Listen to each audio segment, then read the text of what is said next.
दोस्तों नमस्कार। ये देखिए कक्षा 10th की जैसे कि आप देख सकते हैं सिद्ध करें कि 3 प्लस रूट 5 एक अपरिमेय संख्या है। तो आज की इस वीडियो में हम लोग यही सिद्ध करना सीखेंगे। और मैं एक बात बता दूं कि कक्षा 10th के विद्यार्थियों के लिए ये बहुत ही इम्पोर्टेंट है। क्यों इम्पोर्टेंट है? क्योंकि बोर्ड एग्जाम में हर बार 2 से 3 नंबर में इस तरह के प्रश्न पूछे जाते हैं। तो आप लोग बोर्ड एग्जाम में अच्छा स्कोर करना चाहते हैं तो इस प्रश्न को अच्छे से सीख लीजिए। और बहुत ही आसान है ये प्रश्न, लॉजिक पर ये सिद्ध होगा। ठीक है, लॉजिक आपको ध्यान रखना है और इस वीडियो के माध्यम से मैं आपको वो लॉजिक बताने जा रहा हूँ। तो चलिए शुरू करते हैं। देखिए सबसे पहले आपको क्या करना है, इस तरह के प्रश्नों को आपको मानना है। और मानना क्या है कि संभव हो तो माना कि ये जो 3 प्लस रूट 5 है एक परमेय संख्या है तो वैसे अपरमेय संख्या, लेकिन सिद्ध करने के लिए हम लोग तत्काल मानेंगे कि ये परमेय संख्या है। यानी लिख लेते हैं कि माना कि 3 प्लस रूट 5 एक अपरिमेय संख्या है। ये परिमेय संख्या है। क्या मानना है? परिमेय संख्या है। ठीक है, ये मानना है परिमेय संख्या है। ठीक है, परिमेय संख्या है। ये माना कि 3 प्लस रूट 5 एक परिमेय संख्या, ये आपको मान लेना है। ठीक है, और बिल्कुल भी घबराना नहीं है। सबसे पहले जैसे कि आप देखेंगे 3 प्लस रूट 5 को एक परिमेय संख्या माने हैं, तो परिमेय संख्या का क्या शर्त है? परिमेय संख्या होता है पी बटे क्यू के रूप में। तो आपको ये लिखना होगा 3 प्लस रूट 5 और बराबर में पी बटे क्यू, और शर्त लिखना होगा क्यू बराबर नॉट जीरो। और पी और क्यू क्या है? पी और क्यू एक पूर्णांक संख्या है। ठीक है, एक पूर्णांक संख्या, ये आपको लिखना है। देखिए यही सब लॉजिक है जिसको आपको याद करना होगा और लिखना होगा। एक पूर्णांक संख्या है। ठीक है, अब आप इतना कर लिए तो आपको क्या करना है, तो आपको क्या करना है, धीरे से आपको 3 को उस साइड भेजना है। ठीक है, और देखिए बाएं पक्ष में रूट 5 को छोड़ना है अकेले। रूट 5 यहाँ रह जाएगा और यहाँ पर देखिए पी और बटे में क्यू है, और 3 को इधर भेजेंगे तो माइनस में 3 आ जाएगा। ठीक है, क्योंकि ये नियम है, जब बराबर के हम बाएं से दाएं पक्ष में ले जाते हैं तो संख्या का जो चिन्ह है वो बदलता है, प्लस माइनस में बदल जाता है, और जो गुना में होता है वो भाग में आ जाता है। ठीक है, तभी यहाँ पर ये 3 प्लस में था तो यहाँ पर आया तो माइनस में आ गया। अब क्या करना है आपको, तो यहाँ पर देखिए, यहाँ पर 3 बटे में 1 कर लेना है और Q और 1 का लॉस लेना है। तो देखिए Q और 1 का लॉस लेंगे तो ये Q हो जाएगा, और यहाँ पर देखिए ये P हो जाएगा, और माइनस ये 3 और ये Q हो जाएगा, Q से गुना हो जाएगा। और इधर क्या है, रूट 5 आपको लिखना है। ठीक है, सेम यहाँ पर आप इम्प्लाई दे सकते हैं। अब देखिए यहाँ पर P और Q को हम लोग पूर्णांक माने थे, और 3 क्या है, -3 खुद भी एक पूर्णांक है, यानी ये सारे क्या है, पूर्णांक संख्या है। तो इसके बदले में लिखना है हमें पूर्णांक पूर्णांक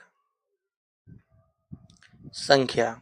ठीक है, देखिए लॉजिक पर आपको ध्यान देना है। ये पूर्णांक संख्या लिख दिया, और यहाँ रूट 5 क्या है, रूट 5 एक अपरिमेय संख्या, तो यहाँ लिखना है अपरिमेय संख्या। अपरिमेय संख्या, ठीक है, अपरिमेय और संख्या। तो देखिए ये अपरिमेय संख्या हो गया। ठीक है, और इधर क्या है, पूर्णांक संख्या है। अब यहाँ पर आपको लिखना है इसे समीकरण 1। ठीक है, और यहाँ पर लिखना है कि यहाँ देखिए ये लॉजिक से सिद्ध होगा, लॉजिक लिखना है आपको। अब ध्यान दीजिए, अब ये मैं लॉजिक लिख रहा हूँ कि यहाँ समीकरण 1 का ये दायां पक्ष है, ये बायां पक्ष है, तो समीकरण 1 का दायां पक्ष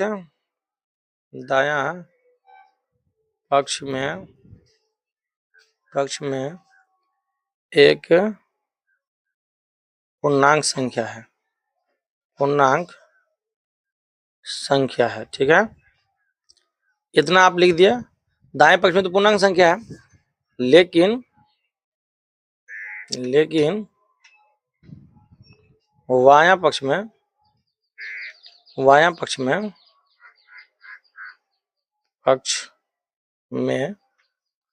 लेकिन बायां पक्ष में एक अपरिमेय संख्या है जो जो कि कभी कभी बराबर बराबर नहीं हो सकता है, नहीं हो सकता है। देखिए आप ही बताइए, एक परमेय संख्या और दूसरी तरफ पूर्णांक संख्या हो, ये दोनों आपस में कभी बराबर नहीं हो सकता है। तो ये लॉजिक लिख लीजिए पहले कि यहाँ समीकरण 1 का दायां पक्ष में एक पूर्णांक संख्या है, लेकिन बायां पक्ष में क्या है, एक अपरिमेय संख्या है जो कि कभी बराबर नहीं हो सकता है। लेकिन लेकिन लेकिन यहाँ बराबर बराबर दिखाया गया है, दिखाया दिखाया सॉरी दिखाया लिख लीजिए, दिखाया गया है, दिखाया गया है, ठीक है, दिखाया गया है। अब यहाँ लिखना है जो कि हमारी हमारी मान्यता मान्यता जो कि हमारी मान्यता का विरोधा विरोधा विरोधाभास है। इसलिए 3+√5 एक परिमेय संख्या नहीं है, परिमेय संख्या नहीं है। देखिए ये लॉजिक पर ही बनेगा, नहीं है, ठीक है। अब लिखना आता 3+√5 एक अपरिमेय संख्या है, अपरिमेय संख्या है। आप देख सकते हैं इस वीडियो में ज़्यादा से ज़्यादा आपने देखा कि अभी लॉजिक लिखा गया, ठीक है, यहीं से यहाँ तक लॉजिक लिखा गया है, ठीक है, सॉरी। तो ये जो लॉजिक लिखा गया है इसके तहत आप सिद्ध कर सकते हैं, ठीक है, और इसमें यही तर्क आपको देना है। तो आप वीडियो के माध्यम से इसे पॉज करके या स्क्रीनशॉट लेके ये लॉजिक लिख लीजिए और आपको हर इस तरह के प्रश्न में ये लॉजिक देना है। आई होप कि आप लोग अपरिमेय संख्या सिद्ध करना सीख गए होंगे, और यदि आपको ये वीडियो अच्छी लगी हो तो आप एक लाइक कीजिए और चैनल पर नए हैं तो सब्सक्राइब कर दीजिए। इसी तरह के और भी मज़ेदार वीडियो आप इस चैनल के माध्यम से देखते रहेंगे, सीखेंगे। तब तक के लिए बाय बाय।